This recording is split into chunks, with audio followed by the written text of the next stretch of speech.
Hi guys, welcome to revision time. आज है 1 मार्च 2025। चलिए आज के करंट अफेयर्स हम स्टार्ट करते हैं।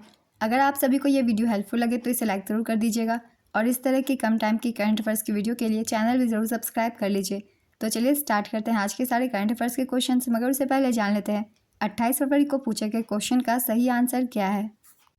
किस महीने को अंगदाता माह के रूप में मनाया जाता है? ऑप्शन ए फरवरी, ऑप्शन बी मार्च, ऑप्शन सी जुलाई, ऑप्शन डी दिसंबर।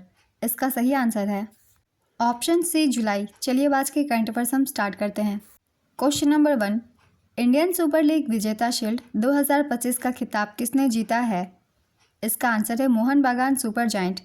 मोहन बागान सुपर जायंट फुटबॉल क्लब ने कोलकाता के विवेकानंद युवा भारती क्रीड़ांगन स्टेडियम में ओडिशा एफसी को 1-0 से हराकर अपना दूसरा इंडियन सुपर लीग विजेता शील्ड जीता है। आईएसएल विजेता शील्ड आईएसएल के 2019-20 सीजन में शुरू किया गया था। आईएसएल विजेता शील्ड का खिताब उस फुटबॉल टीम को दिया जाता है जो उस सत्र के आईएसएल की लीग तालिका में शीर्ष पर रहती है। इस समय आईएसएल विजेता शील्ड के लिए 13 फुटबॉल क्लब प्रतिस्पर्धा करते हैं। Indian super league winners shield का विजेता एएफसी चैंपियंस लीग 2 के लिए भी क्वालिफाई करता है। नेक्स्ट क्वेश्चन, प्रधानमंत्री किसान सम्मान निधि की 19वीं किस्त पीएम मोदी ने किस राज्य से जारी की? इसका आंसर है बिहार से। बिहार के भागलपुर से 24 फरवरी 2025 को प्रधानमंत्री नरेंद्र मोदी ने प्रधानमंत्री किसान सम्मान निधि योजना की 19वीं किस्त जारी कर दी है। इस किस्त के तहत 9.8 करोड़ पात्र किसानों के बैंक खातों में 22,000 करोड़ रुपए सीधे ट्रांसफर किए गए। इस योजना की शुरुआत केंद्र सरकार ने 1 फरवरी 2019 को की थी। इसका उद्देश्य देश के छोटे और सीमांत किसानों को आर्थिक मदद पहुंचाना है। इस योजना के तहत पात्र किसानों के खाते में हर साल 6,000 रुपये ट्रांसफ़र किए जाते हैं। यह पैसा 4-4 महीनों के अंतराल में 3 किस्तों में आता है। नेक्स्ट क्वेश्चन, मध्य प्रदेश में ग्लोबल इन्वेस्टर समिट 2025 का आयोजन कहाँ किया जा रहा है? इसका आंसर है भोपाल।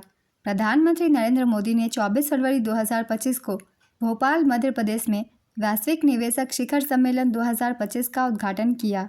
ये इस बार का 8वां संस्करण है।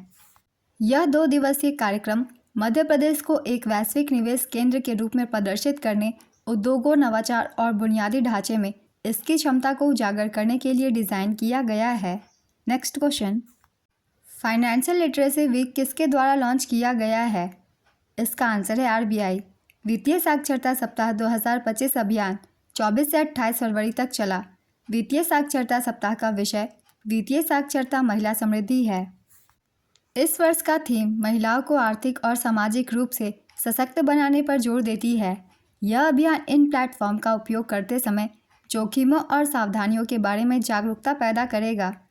इस अभियान की शुरुआत आरबीआई क्षेत्रीय कार्यालय ईटानगर के महाप्रबंधक अभिषेक मजूमदार ने की।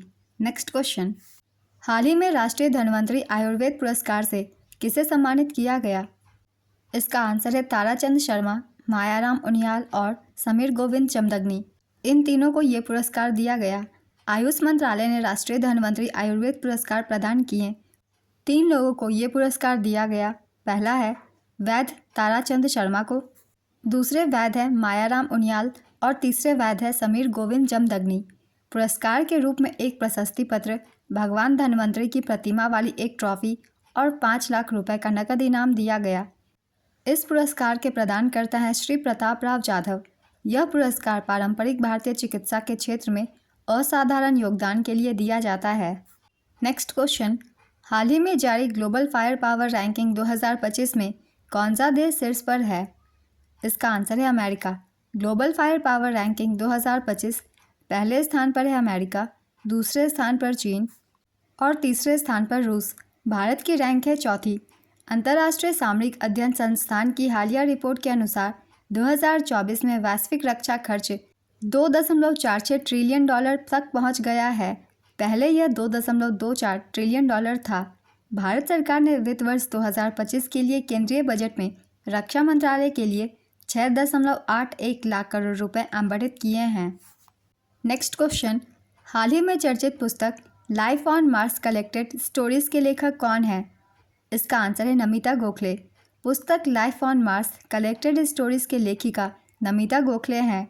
यह पुरस्कार 2 खंडों लव एंड अदर डिरेंजमेंट और the mirror of the Mahabharata में विभाजित है, जो संबंधों, पौराणिक कथा और मानवीय भावनाओं को विभिन्न दृष्टिकोणों से प्रस्तुत करते हैं।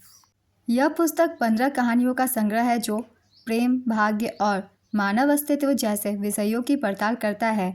नमिता गोखले की कुल प्रकाशित पुस्तकों की संख्या है 24। ये कथा और गैर कथा के रूप में है। नेक्स्ट क्वेश्चन, हाल ही में किस राज्य ने बाथोइज्म को आधिकारिक दस्तावेजों में मान्यता प्रदान की? इसका आंसर है असम। असम ने बाथोइज्म को आधिकारिक दस्तावेजों में मान्यता दी।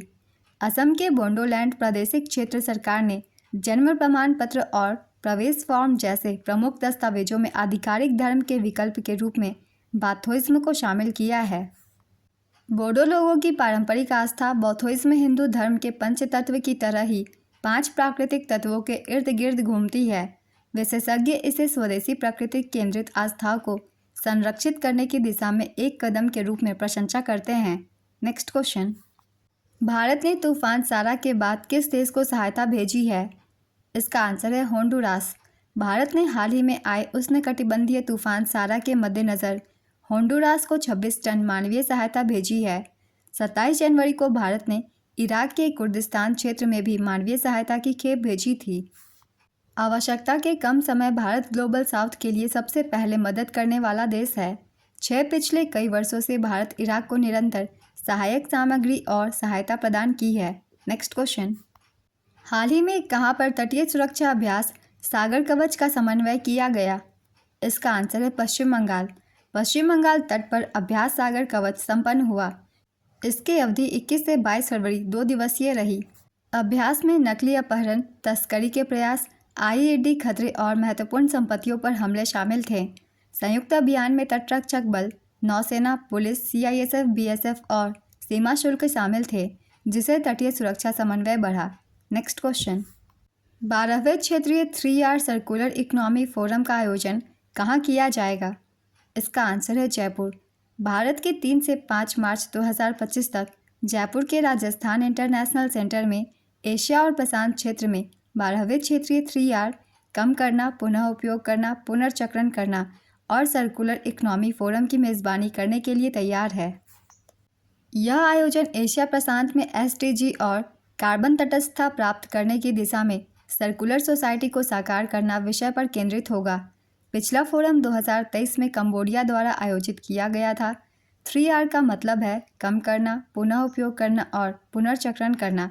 यह अपशिष्ट प्रबंधन का एक सिद्धांत है। 3R के जरिए हम कचरे की मात्रा कम कर सकते हैं और पर्यावरण को साफ रख सकते हैं। नेक्स्ट क्वेश्चन, हाल ही में आयोजित युगांडा बैडमिंटन प्रतियोगिता 2025 में भारत ने कौन सा खिताब जीता? इसका आंसर है पुरुष एकल, पुरुष युगल और मिश्रित युगल। भारत ने 2025 युगांडा बैडमिंटन प्रतियोगिता में 3 खिताब जीते। भारतीय विजेताओं के नाम है पुरुष एकल में मनराज सिंह, पुरुष युगल में डिंकोसेन कौंथोजम और अमान मोहम्मद, मिश्रित युगल में ईशान भटनागर और श्रीनिधि नारायणन। अन्य विजेताओं के नाम हैं महिला एकल में इशिका जायसवाल, महिला युगल में लॉरेन लैम और एलिसन ली। इसका आयोजन 19 से 23 फरवरी 2025 तक कंपाला युगांडा में किया गया। आज के सारे करंट अफेयर्स के क्वेश्चंस कंप्लीट होते हैं। चलिए अब आज का क्वेश्चन देखते हैं क्या है। ग्लोबल इन्वेस्टर समिट 2025 का आयोजन कहाँ किया गया है? ऑप्शन ए नई Delhi, option B Himachal Pradesh, option C Uttar Pradesh, option D Madhya Pradesh. अपना आंसर गेस कीजिए या फिर कमेंट बॉक्स में दीजिए। अगर आप सभी को ये वीडियो हेल्पफुल लगे तो इसे लाइक ज़रूर कर दीजिएगा और इस तरीके की कम टाइम की करंट अफेयर्स की वीडियो के लिए चैनल भी ज़रूर सब्सक्राइब कर लीजिए। फिर मिलते हैं अगली वीडियो के साथ। आप सभी को थैंक यू।